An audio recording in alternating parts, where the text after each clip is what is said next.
So hello everyone, आज के इस वीडियो में हम जानेंगे कि इंडिसेस यानी कि घातांक क्या होता है, सर्ट्स यानी कि करनी क्या होता है, इंडिसेस और सर्ट्स में डिफरेंस क्या है, इंडिसेस के तमाम रूल्स के बारे में जानेंगे, सर्ट्स के तमाम रूल्स के बारे में जानेंगे। तो आइए स्टार्ट करते हैं।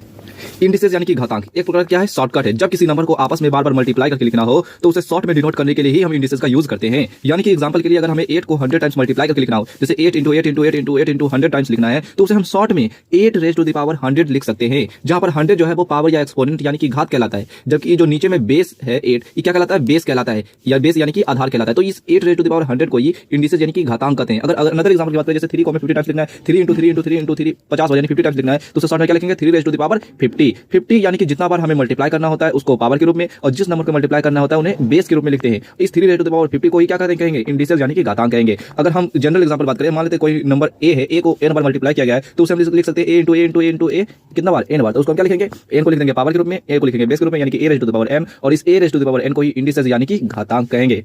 सो नेक्स्ट अब हम बात करेंगे सर्ट्स यानी कि करनी की। तो सर्ट्स या करनी एक ऐसा नंबर होता है जिसे एक परिमेय संख्या यानी कि p/q फॉर्म में व्यक्त नहीं किया जा सकता है। एग्जांपल के लिए √2, cube root of 7, cube root of 81, इसका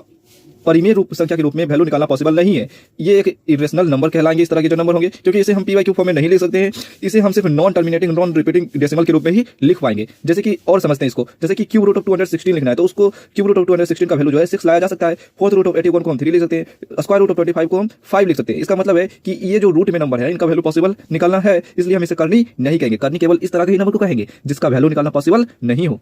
अगर हम इसे थोड़ा सा और समझने का प्रयास करें, जैसे 2 को 5 टाइम्स लिखा गया है, तो उसको क्या लिखेंगे, 2 इंटू 5 इक्वल टू 32। यानी कि जब हम 32 का फिफ्थ रूट लेते हैं, यानी कि 32 का फिफ्थ रूट लेने का मतलब आखिर ऐसा कौन सा संख्या जिसको 5 बार मल्टीप्लाई करने पर 32 आ जाए, तो वो आंसर क्या आ जाता है, 2। यानी कि इसका वैल्यू निकालना पॉसिबल है, जो कि एक परिमेय संख्या के रूप में लिख सकते हैं उसको। यानी कि जो फिफ्थ रूट ऑफ 32 है, इसका वैल्यू निकल गया है, इसलिए इसको हम करनी नहीं कहेंगे। अगर हम कुछ और एग्जांपल की बात करें, जैसे कि फिफ्थ रूट ऑफ 32 था, तो इसका वैल्यू निकल गया, तो उसे करनी नहीं कहेंगे। लेकिन अगर क्यूब रूट ऑफ 81 है, तो इसका वैल्यू निकालना पॉसिबल नहीं है, इसलिए हम इसे करनी कहेंगे। और ये जो रूट के अंदर जो नंबर होते हैं उसे रेडिकेंड कहा जाता है, और ये जो बाहर में नंबर होते हैं nth रूट के रूप में, उसे हम ऑर्डर ऑफ सर्ड या इंडेक्स कहा जाता है।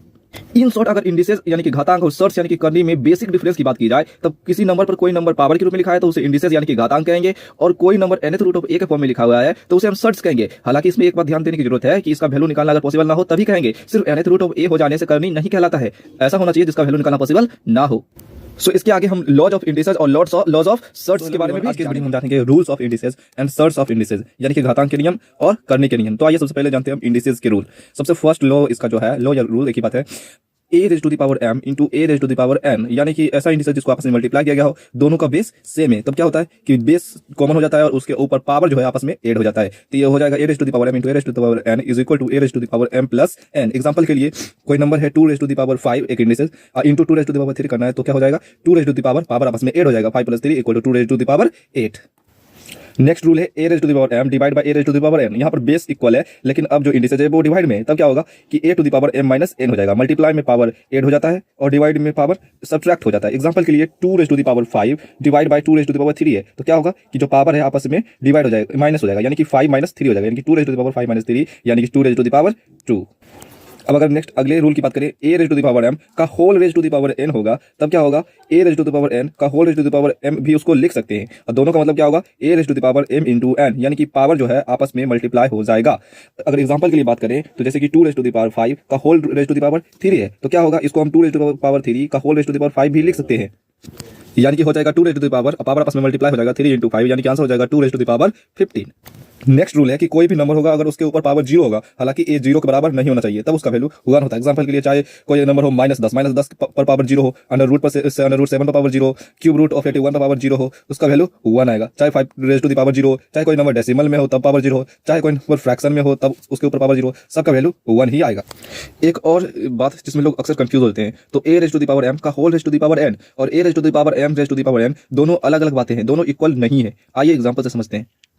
जैसे कि 2 रेज टू द पावर 5 का whole raise to the power 3 है, और यहाँ है 2 रेज टू द पावर 5, अब 5 रेज टू द पावर 3, तो दोनों अलग अलग बातें हैं, क्योंकि जब हम इसको सॉल्व करेंगे तब यहाँ क्या होगा, वो मल्टीप्लाई हो जाएगा 5 और 3 आपस में, वो वाला रूल यहाँ हो जाएगा 2 रेज टू द पावर 15। लेकिन अगर इसको सॉल्व करेंगे तो पहले इसको सॉल्व करना पड़ेगा 5 रेज टू द पावर 3 को, इसका वैल्यू क्या हो जाएगा 125, तो इसका वैल्यू आएगा 2 रेज टू द पावर 125, जो कि आपस में इक्वल नहीं हो सकता है। इसलिए हम बोल सकते हैं कि ये दोनों नंबर, इस तरह के जो नंबर होंगे वो कभी भी आपस में इक्वल नहीं हो सकते, दोनों का मीनिंग अलग अलग है।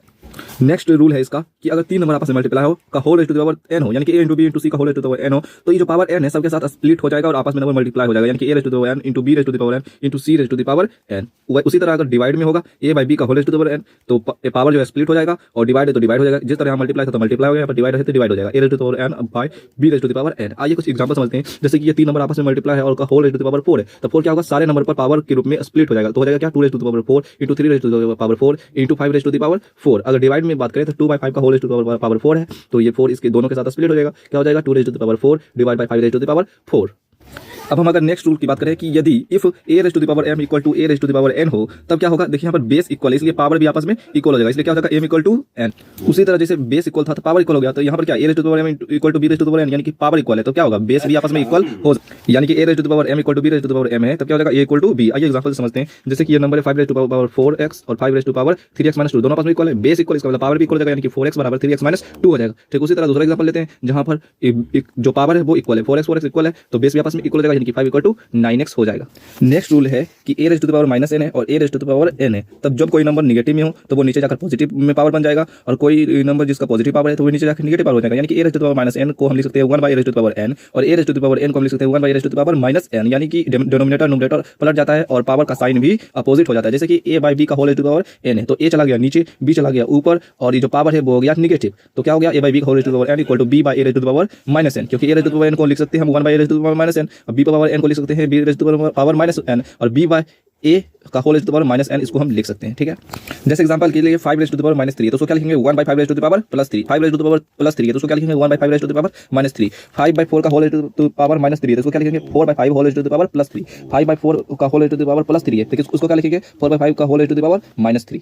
और अगर हम नेक्स्ट बात करें कि minus 1 raise to the power n है, और n अगर इवन नंबर हुआ तो उसका वैल्यू हो जाएगा प्लस 1, और n अगर जो ओड नंबर हुआ तो उसका वैल्यू हो जाएगा -1। एग्जांपल के लिए minus 1 raise to the power 2 है, minus 1 raise to the power 4, ये सब क्या इवन नंबर है, इसका वैल्यू हो जाएगा +1, लेकिन minus 1 raise to the power 3 है और minus 1 raise to the power 7 है, दोनों क्या है ओड नंबर, इसका वैल्यू हो जाएगा -1। तो अब हम जानेंगे लॉज ऑफ सर्च, यानी कि करने के नियम। अगर nth रूट ऑफ a लिखा है तो उसको हम लिख सकते हैं a raise to the power 1 by n। Example के लिए अगर फोर्थ रूट ऑफ 5 लिखा है तो उसको क्या लिख सकते हैं 5 raise to the power 1 by 4। अगर थर्ड रूट ऑफ 81 लिखा है यानी कि क्यूब रूट ऑफ 81 तो उसको क्या लिख सकते हैं 81 raise to the power 1 by 3।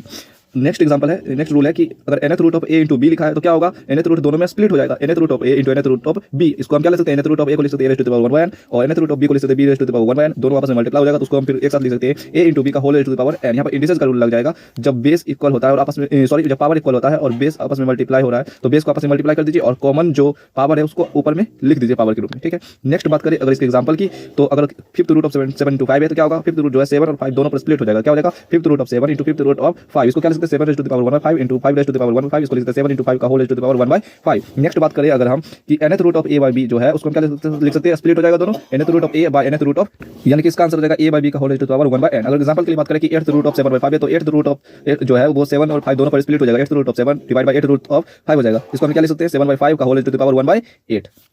Next rule का बात करें तो किसी नंबर के ऊपर पावर ले लीजिए उसके बाद nth रूट लीजिए, या किसी नंबर का nth रूट लेकर तब पावर लीजिए, दोनों एक ही बात है, यानी कि nth root of a raise to the power m और nth रूट ऑफ a का whole raise to the power m दोनों इक्वल होगा, यानी कि ये हो जाएगा a raise to the power m by n। Example के लिए fifth root of 7 raise to the power 8 है तो उसको हम क्या ले सकते हैं फिफ्थ रूट ऑफ 7 का whole raise to the power 8, उसका आंसर क्या आ जाएगा 7 raise to the power 8 by 5। Next बात करें तो mth रूट ऑफ a का whole nth root of n है तो क्या होगा, इसको हम लिख सकते हैं nth root of a raise to the power 1 by m, तो इसको हम क्या लिख सकते हैं a raise to the power 1 by mn, या फिर हम इसको ऐसा भी लिख सकते हैं mn रूट ऑफ a। तो सिंपल बात है कि जो रूट में रहेगा वो आपस में मल्टीप्लाई हो जाएगा। एग्जांपल के लिए 8th रूट ऑफ 7 है का होल 5th रूट ऑफ 5 है तो इसको क्या लिख सकते हैं 5th root of 7 raise to the power 1 by 8, इसका आंसर क्या हो जाएगा 7 raise to the power 1 by 5 into 8, यानी कि हम इसको 5 इंटू 8 का 5 इंटू 8th रूट ऑफ 7 लिख सकते हैं। तो इसी पैटर्न को फॉलो करते हुए हम कह सकते हैं कि x रूट ऑफ a है का whole y root of y है और का whole z root of that thing है, तो क्या हो जाएगा कि जब भी nth root x root y root z root बार बार रूट हो रहा है तो क्या होगा आपस में वो डिवाइड हो जाएगा, तो a raise to the power 1 by x into y into z के रूप में हम इसको लिखेंगे। उसी तरह अगर पावर के रूप में रहेगा तो आपस में पावर मल्टीप्लाई हो जाएगा, जैसे यहाँ पर nth रूट में के रूप में था तो वो आपस में मल्टीप्लाई हो गया था, यहाँ पर पावर के रूप में तो वो मल्टीप्लाई हो जाएगा a raise to the power m into n into o। उसी को जब हम क्लब करके अगर हम ऐसा लिखेंगे तो क्या होगा कि आपस में पावर मल्टीप्लाई हो जाएगा, आपस में nth रूट वाला जो चीज है वो मल्टीप्लाई हो जाएगा, इसको लिख सकते हैं a raise to the power m into n into o divide by x into y into z। Example के लिए बात करें कि फिफ्थ रूट ऑफ क्या है पावर 3 है 4 है 5 है और रूट में आ गया 2 3 4, तो क्या होगा आपस में पावर मल्टीप्लाई हो जाएगा, 3 इंटू 4 इंटू 5 हो जाएगा, और ये जो nth रूट वाला नंबर है वो भी मल्टीप्लाई हो जाएगा 2 इंटू 3 इंटू 4 हो जाएगा, और ये जो नीचे में आ जाएगा वो ऊपर में चला जाएगा।